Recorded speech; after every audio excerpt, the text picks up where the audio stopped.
siang teman-teman semuanya. Ya. Izinkan saya hari ini untuk mengenalkan 7 jurus BK hebat.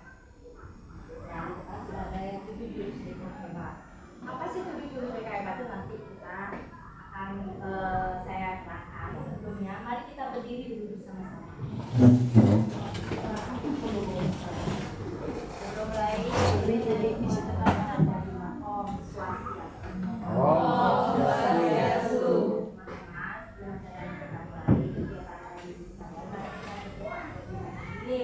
Berdoa berdasarkan usia masing-masing.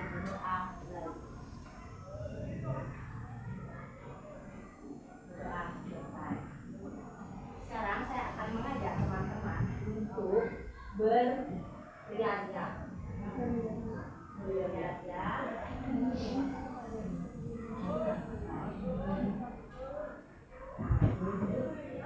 Belum boleh duduk ya. Berriak untuk berriak.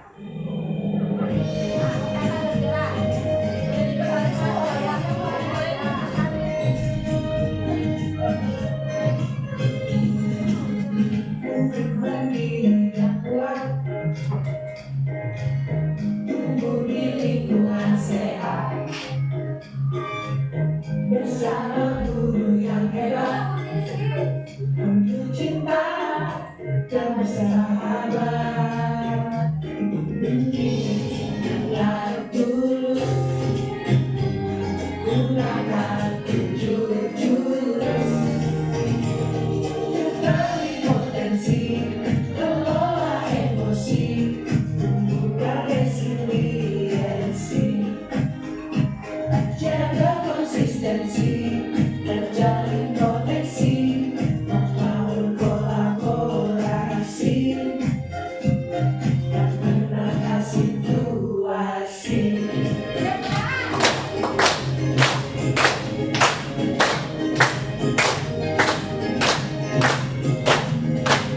Sekolah aman dan nyaman, dan juga menggembirakan, dengan bertumbuh harapan, bersama ayo kita wujudkan. Mendidik dengan tulus, gunakan 7 jurus, kenali potensi, kelola emosi, tumbuhkan resiliensi, jaga konsistensi, dan jalin koneksi, membangun kolaborasi, dan menangkan situasi. 7 jurus BK hebat, bersama murid melangkah tepat. 7 jurus BK hebat, 7 jurus takkan ku ingat.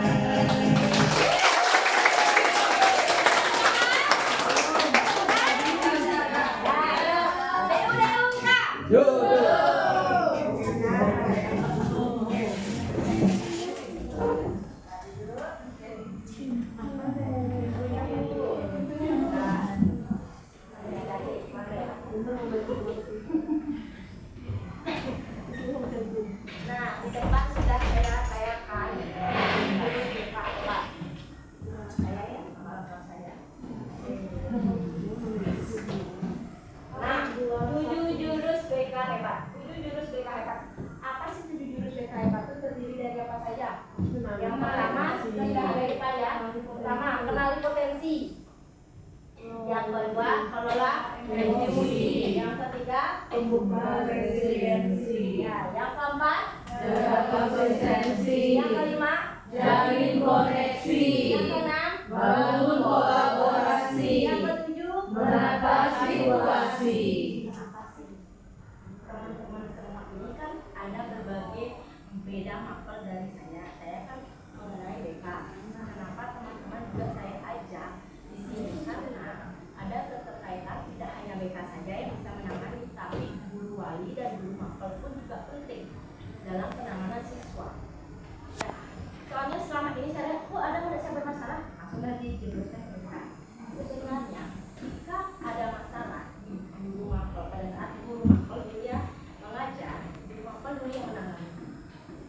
Setelah guru bakal menangani, lanjutkan ke guru walinya, wali kelas. Setelah guru wali kelas beberapa kali tindakan tidak ada perubahan, baru lanjut ke BK. Di sini lebih pentingnya mengapa saya mengenalkan 7 jurus BK ini. Jurus yang pertama itu mengenai kenali potensi. Kenali potensi. Potensi diri adalah kemampuan atau kekuatan yang dimiliki seseorang, baik yang sudah terlihat maupun yang masih tersembunyi. Kenali potensi itu ada 3. Ada kecerdasan majemuk, itu ada 8 kecerdasan. Itu ada ininya itu ada quiznya, ada tesnya. Yang berikutnya ada gaya belajar, ada pengenalan tingkat minat dan bakatnya. Kalau gaya belajar mengikuti biasanya guru-guru semua guru mapel menerapkan hal tersebut. Gaya belajar semua guru mapel menerapkan kan? Gaya belajar itu ada 3. Yang pertama adalah audio visual, audio. Yang kedua adalah visual. Yang ketiga adalah kinestetik. Pernah nggak para guru wali atau guru mapel memberikan hal tersebut ke siswanya? Pernah nggak? Setelah ibu bapak memberikan hal tersebut, apa yang ibu bapak lakukan? Saya ingin nanya, setelah memberikan 3 gaya belajar, apa yang bapak lakukan? Setelah melihat, oh anak ini ternyata di kelasnya dia gaya belajarnya estetik, ada yang audio, ada yang visual. Apa yang kalian atau bapak lakukan setelah menangkapi gaya belajar dari masing-masing orang? Biasanya di awal dulu ya, saya kalau kenapa lain semua ada. Terus apa yang kalian? Tapi ibu bapak yang itu saja. Wah, itu fasilitasi terhadap gaya belajarnya anak-anak itu. Tidak hanya untuk memberikan gaya belajar yang visual saja berupa catatan-catatan. Anak-anak yang diberikan catatan itu otomatis yang kinestetik itu bakal tidak bisa diam. Pasti akan adanya suatu keributan di kelas. Betul nggak Bapak Ibu? Pernah nggak? Pernah nggak? Kenapa kita harus mengeluarkan strategi kita dalam memberikan gaya belajar itu, kita aplikasikan ke mapel kita. Baru Pak Ibu ya? Paham? Tapi terlalu luas ya. Makanya nanti kita sekali jalan. Ya, yang berikutnya pengenalan minat dan bakat. Pengenalan minat dan bakat itu biasanya dilakukan di awal oleh semua guru BK, oleh semua guru mapel, oleh semua guru wali. Jadi ada di awal itu anak-anak itu diberikan orientasi pengenalan bakat dan ada minatnya, yaitu dengan cara kemampuan ekstrakurikuler. Ya kan? Di ekstrakurikuler itu kita terapkan ya, kita bimbing dia ke arah minatnya kemana dan menjadi suatu bakatnya ke depannya. Kita lanjut ya, pertama saya akan mengenalkan yang kedua adalah mengenal emosi. Kelola emosi itu apa sih menurut Pak Ibu? Kelola emosi, Mengatur emosi. mengatur emosi. Tuh, lagi dari kelola emosi apa sih yang mengatur ya? Oke ya.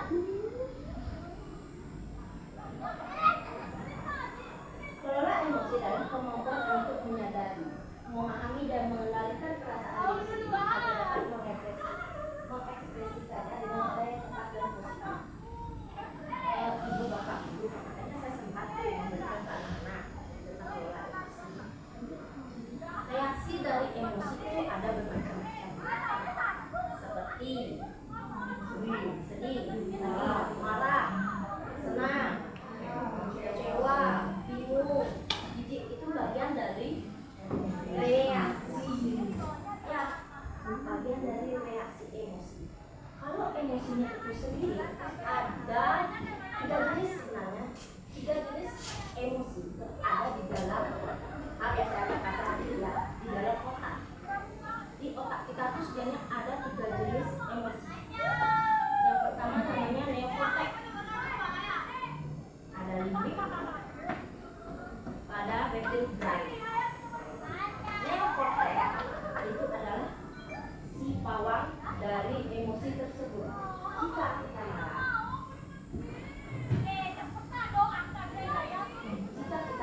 si neokortex itu akan menjadi pawang arahnya jika kita marah.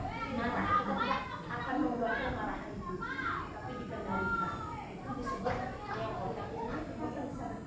Kita mau yang neokortex, apa mau yang yang kedua saya jelaskan tentang limit. Limit itu adalah sama seperti dengan binatang bunglon. Dia berubah-ubah. Sekarang dia sedih, sebentar dia senang. Tadinya dia marah, sebentar dia happy. Iya, itu disebut dengan limit. Fokus dari emosi. Ya, itu emosi yang kedua. Ya. Yang ketiga ada rapid drive, atau bisa disebut dengan dinosaurus. Dinosaurus yang kita lihat adalah binatang buas. Sama seperti si rapid drive ini, dia akan melakukan tindakan yang buas. Contoh tindakan yang buas pertama bisa dia memukul.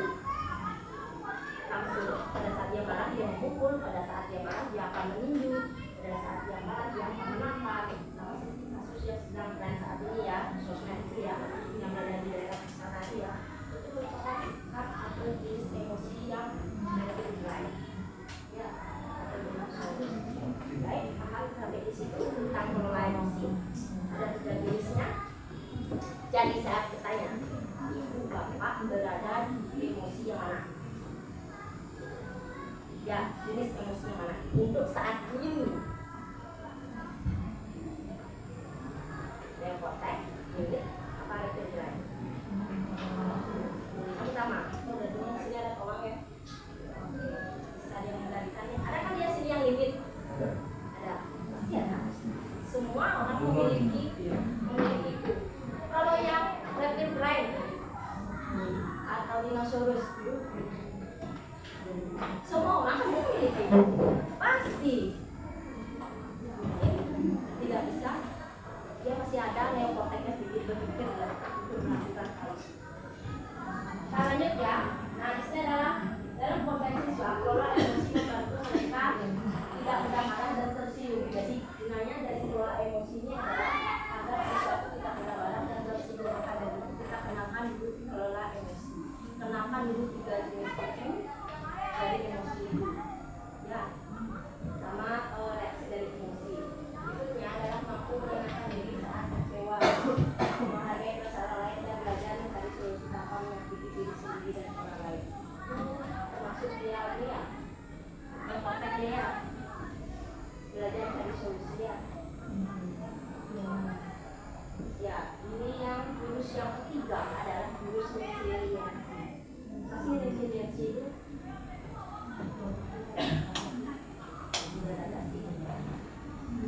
resiliensi adalah satu daya latih. Upaya untuk mengembangkan kemampuan siswa agar tetap optimal, tetap kuat, optimis, dan mampu makin kembali setelah menghadapi kesulitan berbagai kondisi. Jadi, tumbuhnya resiliensi itu adalah dia mau jika siswa itu mempunyai masalah, dia bisa menyelesaikan masalahnya itu dengan sendirinya. Mampu motivasi dirinya. Iya, contoh yang sedang banyak dialami sekarang adalah terlambat sekolah. Banyak siswa kita yang jadinya perlu resiliensinya sebenarnya. Tapi setelah kita terus usahakan, maka ada efeknya ya. Ada yang mulai dia melakukan perubahan dalam dirinya, walaupun masih bertahap. Karena kita tahu sebenarnya siswanya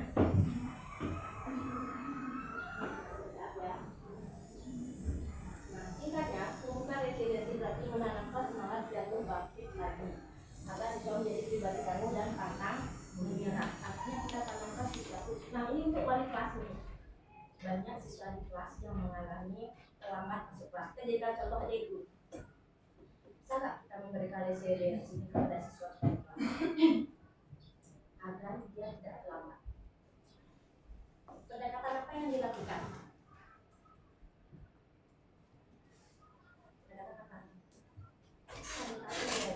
Satu-satu kita berikan dia motivasi dulu caranya seperti apa, kemudian ini efeknya seperti apa ya. Kita buka dia dulu efek dari terlambat tersebut.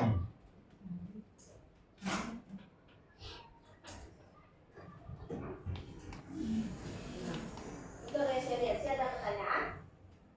Tidak, kita lanjut ya ke jaga konsisten.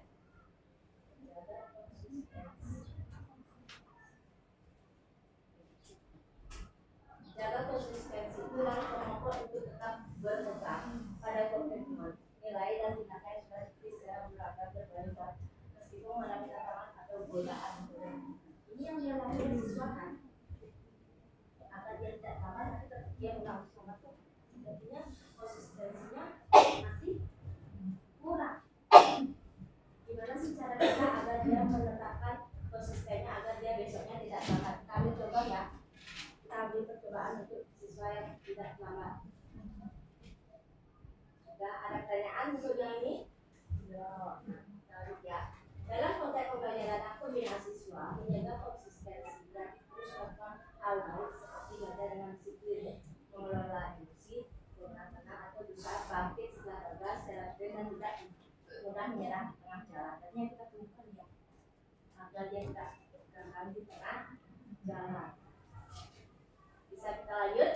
Bisa. Nanti di akhir saya akan mengajak permainan salah satu dari tipsnya. Jalin koneksi.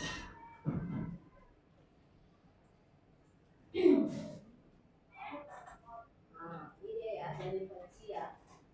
Jalin koneksi adalah upaya untuk membangun hubungan yang positif kepada saling percaya antara diri kita dengan siswa satu sama lain. Di sini ada jalin koneksinya antara dua ke wali, dari wali ke BK. Seperti itu ya, dari BK ke kita kolaborasikan nanti ke BK. Baterai lemah, segera isi ulang. Dalam praktiknya, jalin koneksi dapat dilakukan melalui kegiatan seperti mendengarkan dengan empati, menyapa siswa dengan hangat, mengadakan kegiatan kolaboratif atau reflektif, dan menciptakan suasana kelas yang aman secara emosional. Ya, cara kita melakukan jalin koneksi terhadap siswa di kelas. Yang berikutnya, singkatnya, jalin koneksi itu apa? Menumbuhkan rasa keterhubungan dan kebersamaan dalam budaya yang baik adalah dasar dari pembelajaran sejak emosional dan efektif. Jadi kita harus adanya jarinannya dengan siswa dan novel dan pribadi dan dekat. Nah, lanjut lagi ya, bangun kolaborasi. Ini yang saya sebutkan tadi. Bangun kolaborasi. Upaya untuk membangun kerjasama yang positif dalam mereka, mata pelajaran orang tua dan siswa agar dengan lingkungan belajar saling berorientasi pada mengembangkan kesadaran. Berarti di sini adanya kaitan antara guru kelas, guru BK dan guru BK ke orang tua siswa atau lingkungan sekitarnya. Itu yang dimaksud dengan kolaborasi. Nah, praktiknya dapat dilakukan bagi rapat orang tua, rapat koordinasi antara guru BK dan guru kelas, kegiatan kelas mapel berbasis sosial emosional dan komunikasi dengan orang tua. Kayak pertemuan orang tua ya, di sini kita sudah menjalankannya, melibatkan siswa juga singkatnya, bangun kolaborasi itu berarti bekerja bersama demi kebaikan siswa karena kolaborasi yang bermanfaat menjadi masalah yang harmonis. Jadi itulah gunanya kita melakukan kolaborasi. Selama ini kalian Ibu Bapak Guru sudah melakukan kolaborasi. Ya. Contohnya sama siswa ya, dari pelajaran dari kelas, BK, bahkan sampai ke siswa dan kelas. kita sudah melakukan sebenarnya semuanya di sekolah. Tidak hanya guru BK saja, tapi semua guru juga berkolaborasi di sini. Itu situasi. Oke. Menata situasi bisa dilihat di depan. Menata situasi itu seperti apa? Ya, itu menciptakan suasana beda dari lingkungan yang aman nyaman serta kondusif secara emosional agar siswa merasa tenang ketika siap menerima bimbingan maupun pembelajaran. Kita awalnya harus melakukan menata kondisi fisik dan psikologis lingkungan serta membantu siswa mampu diintegrasi situasi terasa tidak terkendali. Ini biasanya mau kan berusaha. Semua guru bisa.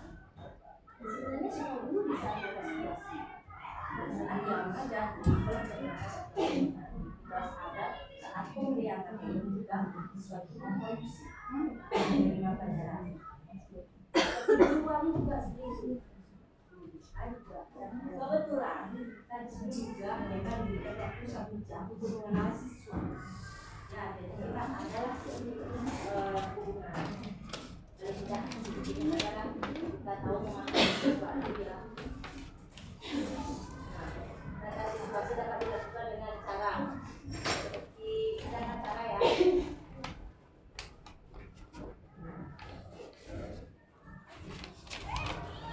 Sudah bisa dilihat bukan? Data situasinya dengan cara singkatnya bangun dan menata situasi tadi menghadiri ketenangan. Siswa merasa aman berada di dalam dan secara optimal. Bisa dipahami setelah saya menata 7 jurus ini? Jurus yang pertama apa? Yang kedua?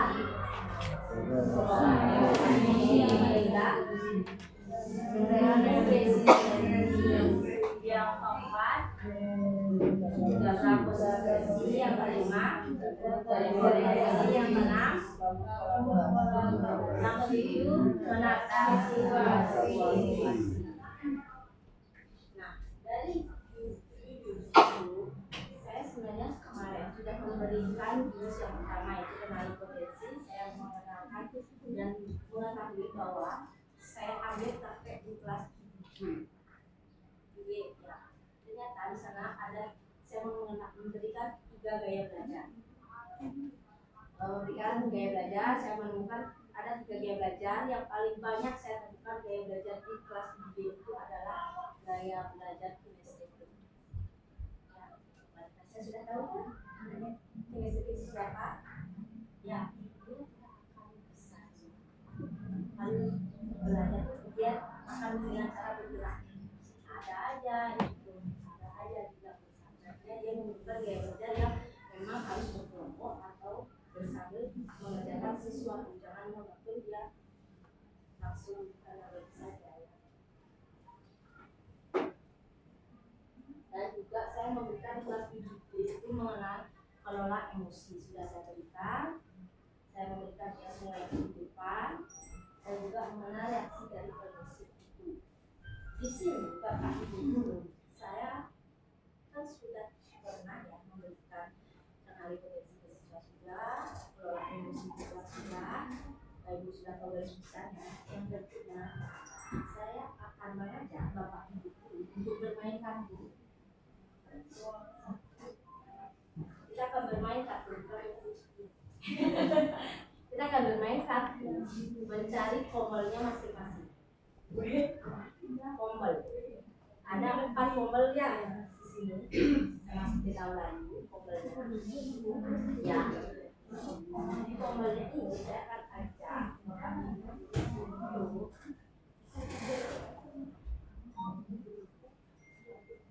Komel yang pertama komel bahasa.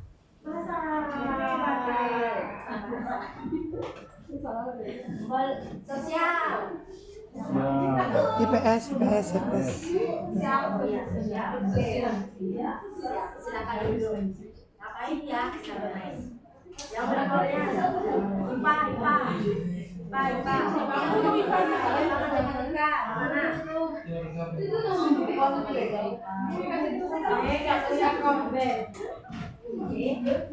Yang berikutnya nomor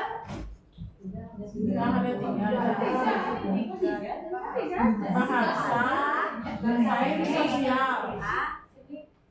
Seni masuk ke bahasa. Berarti ada 3 ya?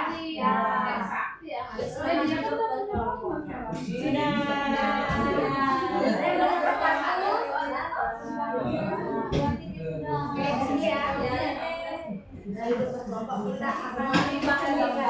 Membangun menara.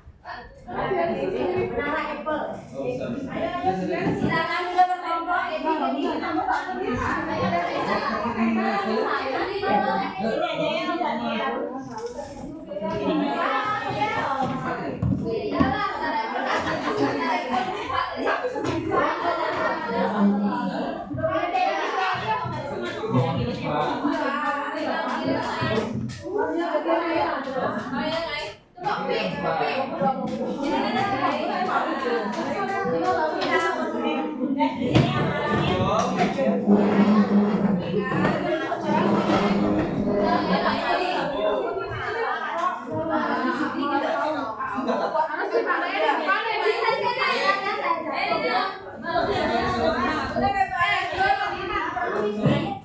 Aku jangan jawab soal aku pengacau.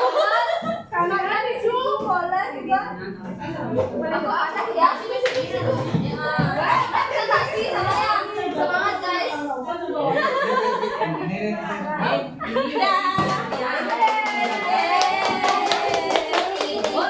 Belum itu baru 1 kakinya 4. Tambah lagi tumpuk terus. Aku bagian dokumentasi.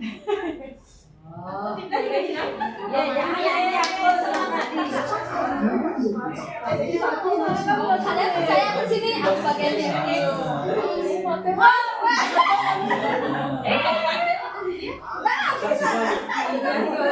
Nah, itu aja deh.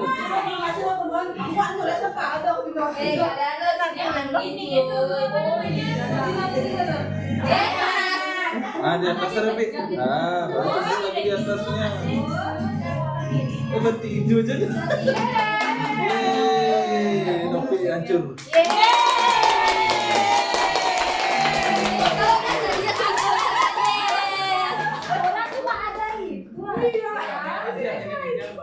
ada lagi.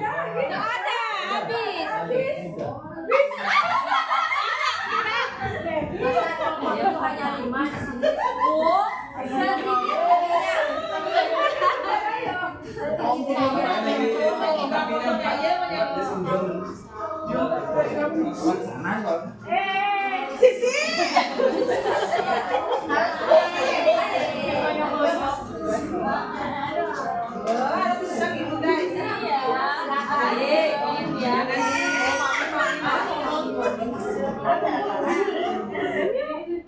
mana Apple kakinya 4 satu langsung ya. kakinya 4.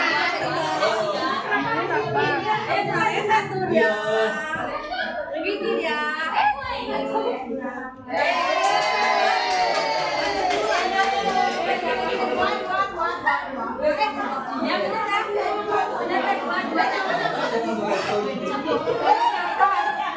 Di gambar mana ada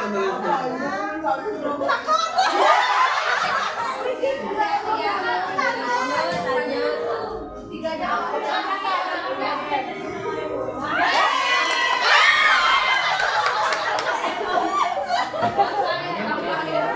ada bener Apple gitu kakinya.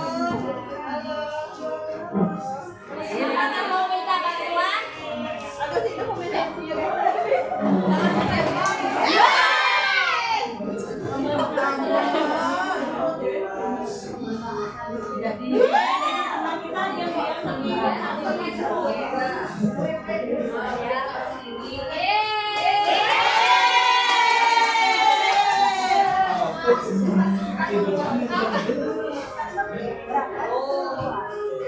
Bakunya sampai harus 1 kita buat ada.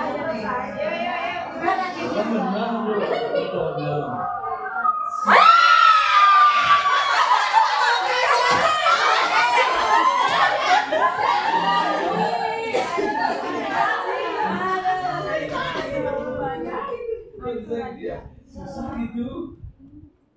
Nah, waktu habis.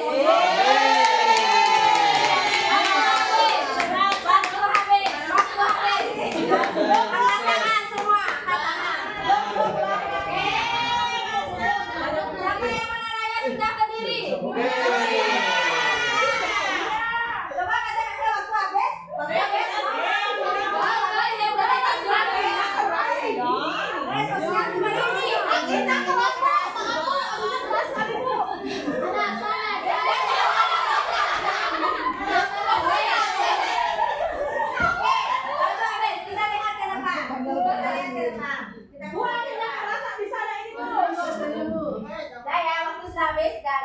Lagi. Karena sosial itu jiwanya memang selalu memberikan kesempatan. Ya. Waktunya sudah habis, sudah habis. Saking sosial. Saking sosial memang selalu memberikan kesempatan. Dan sosial itu jiwanya kalah.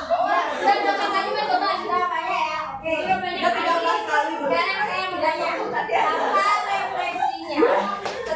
apa refleksi yang didapat setelah membangun menara tersebut? Emosi. Kedua, jatuh dalam kesalahan. Jatuh bangkit lagi. Coba lagi. Tidak menyerah. Tidak menyerah. Ada banyak galak ya.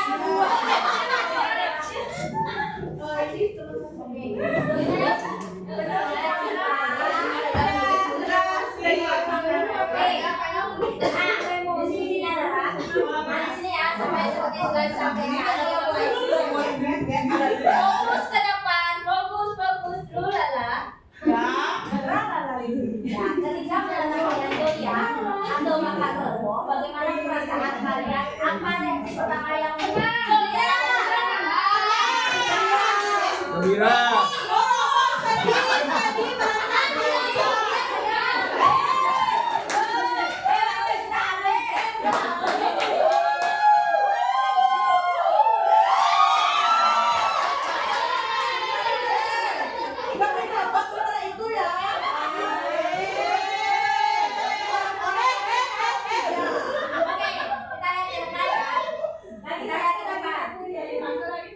kita berikan kesempatan berdoa.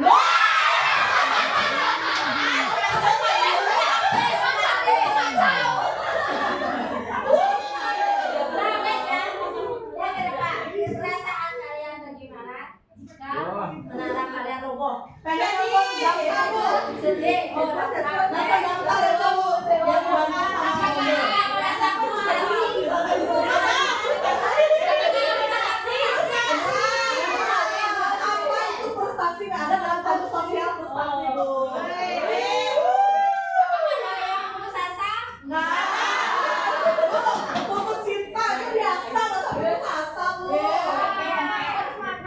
Adakah yang ingin menyalahkan antara kelompoknya?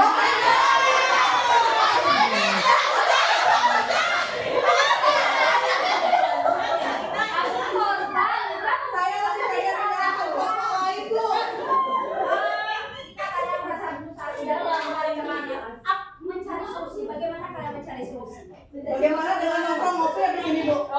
Saya ingin mencoba kembali. Tapi waktunya sudah habis.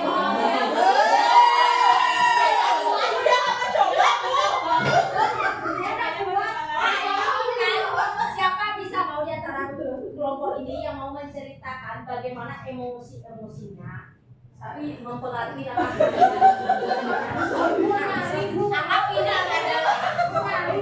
ini adalah perjalanan kehidupan kalian. Kalau apa yang kalian alami, ada yang bisa memberikan satu? Emosi-emosinya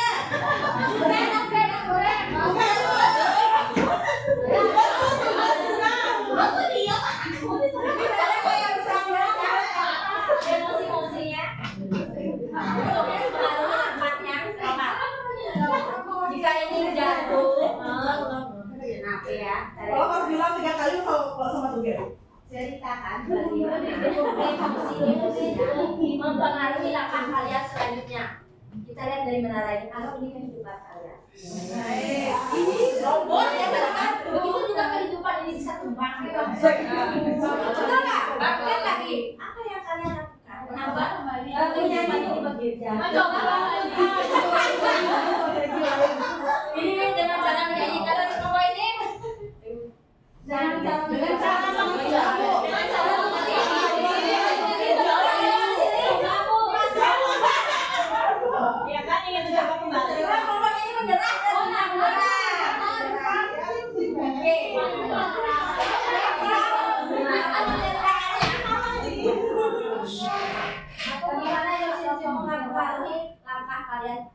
kedepannya atau seterusnya.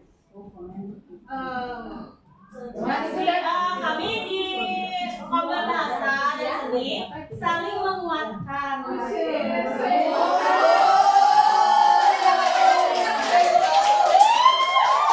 Tidak mudah menyerah. Mantap. Bahasa memang begitu ya.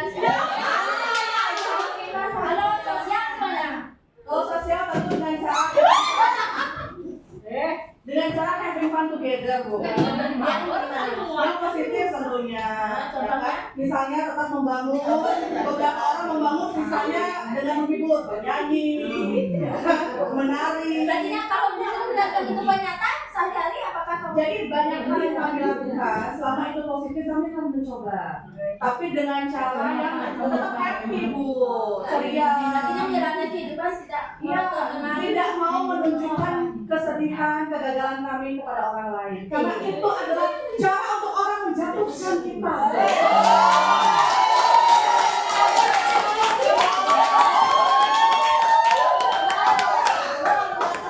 Yang salah super me.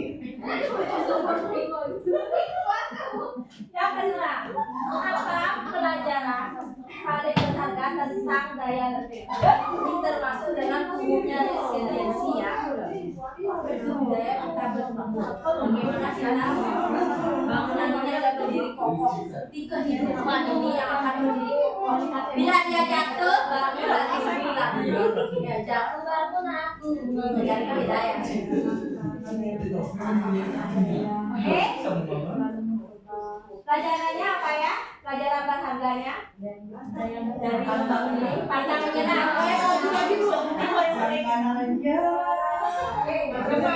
Memang ya fokus sosial ya, selalu bikin nyanyian sejak awal waktunya. Oke, kalau bahasa gimana? Ini kita Kalau bahasa biasanya lewat puisi ya. baik berharganya apa?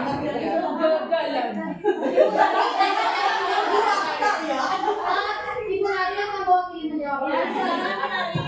Ibu pertanyaan.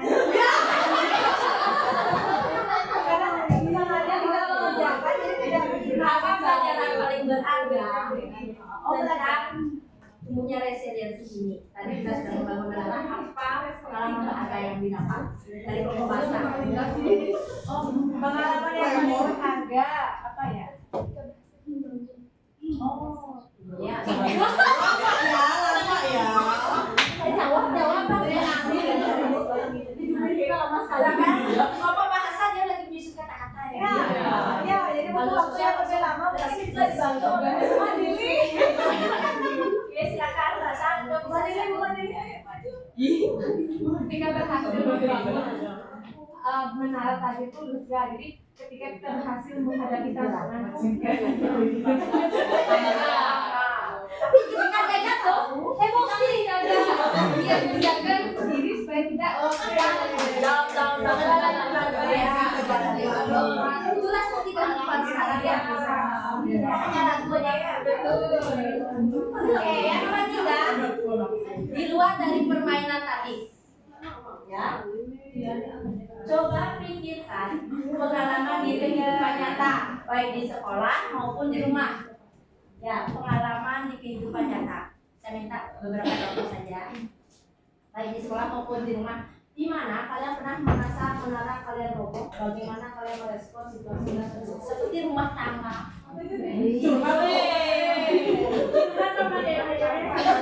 Seperti rumah tangga. Ada rumah yang bergoyang-goyang. Ada yang bisa menceritakan sedikit singkat saja. Ketika diaksi, Bu. Oke. Jadi kelompok bahasa sudah satu ya sekarang. Oke, jadi pada saat saya merasa roboh, di menara yang sedang saya bangun dan tiba-tiba menara itu roboh. Pada saat saya berjualan. Oke, jadi awalnya saya tuh seorang guru honor. Oke, dia bercerita ya. Salah satu sekolah SD. Kemudian dengan gaji yang 700 saya mencoba untuk berjualan. Kemudian saya berjualan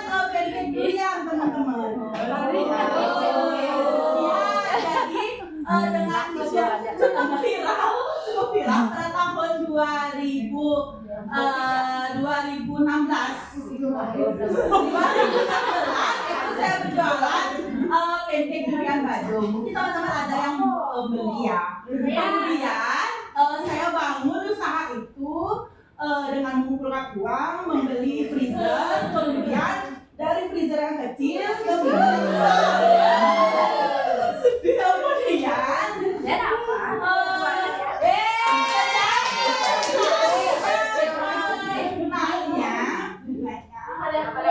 Ya pada masa itu COVID datang, kemudian usahanya cukup turun hingga akhirnya saya menjual freezer saya.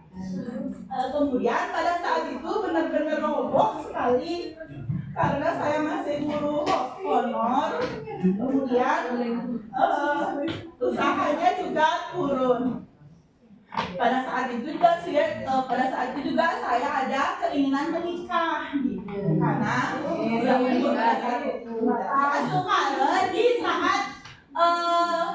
Di saat saya roboh saat itu sudah ada uang untuk nikah gitu. Jadi saya nggak ada minjem uang untuk menikah gitu.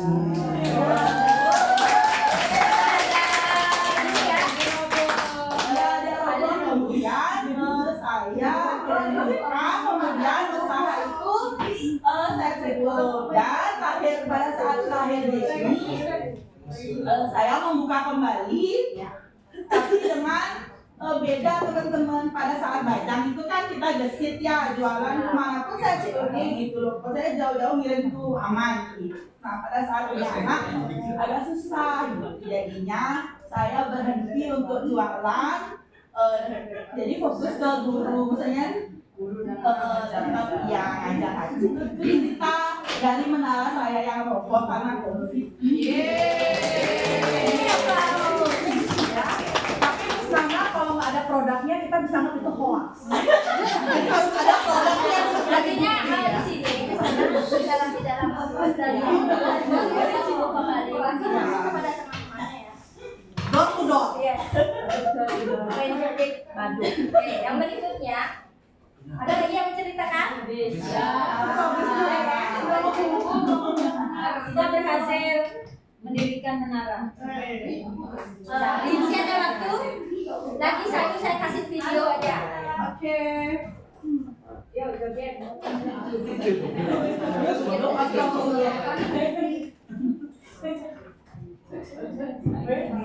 Bisa di full screen itu.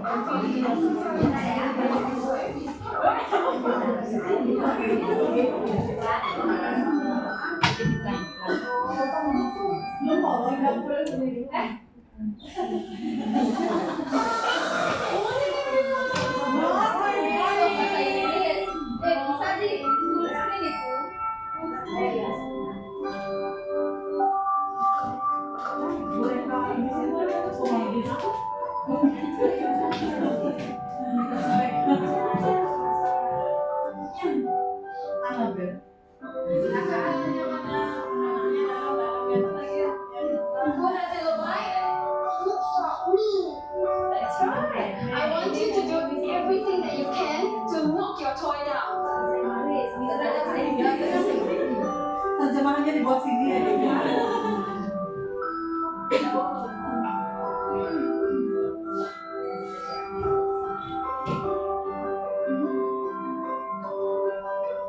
Who is the strongest in class?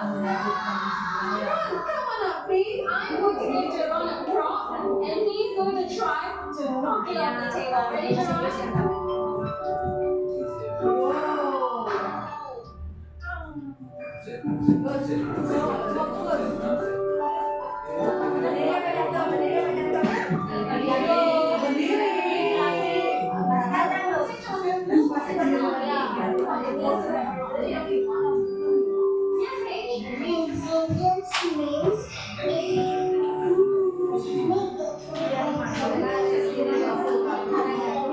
Yes,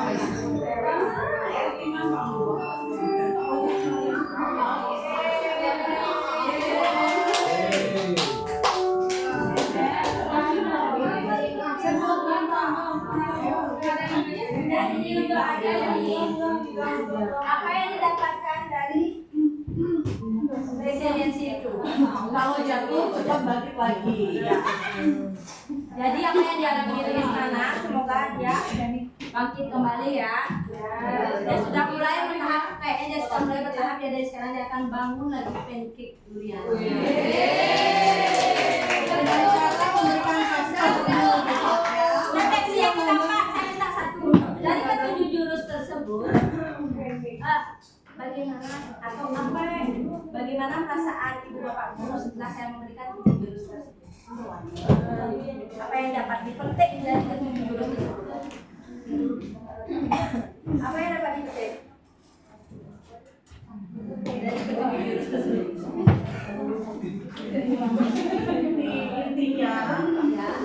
untuk memberikan pelayanan terbaik pada anak-anak dan untuk memastikan apapun yang kita berikan di sekolah itu tepat sasaran pada anak-anak dan pastinya memberikan jalan kesuksesan untuk anak-anak, tidak bisa hanya berperan atau dititik beratkan pada satu guru saja, tapi pada seluruh keluarga besar yang ada di sekolah, baik itu mulai dari bawah mungkin bahkan ya, mungkin dari sampai yang tukang bersih-bersih bahkan, kemudian para guru, entah itu guru mapel, guru wali, guru BK, para wakasek, kepala sekolah, orang tua, lingkungan sekitar itu semuanya harus bekerja sama untuk saling support satu sama lain untuk anak-anak kita. Itu sih Ya betul, kita semua ada satu kesatuan, jadinya kita membutuhkan kerjasama semuanya. Oke, beri tepuk tangan ya. Untuk hari ini pengenalan 7 jurus BK sudah kita akhiri ya, sampai di sini ya. Oke, besok-besoknya kita akan menerapkan kembali. Untuk selanjutnya, selanjutnya ada games nggak Bu? jika mau saya akan memberikannya. Hadiahnya ada. Hadiahnya nanti ya saya tanya dulu by sumber. Oh, By sponsor. Oke, untuk kembalikannya itu mahal ini. Saya belinya jauh-jauh ke Setiabudi tadi. luar biasa. Baru kali ini belinya Ya, Bu. karena saya sekalian membeli perlengkapan. Oke, curhat ya. Oke, kita akhiri sampai di sini.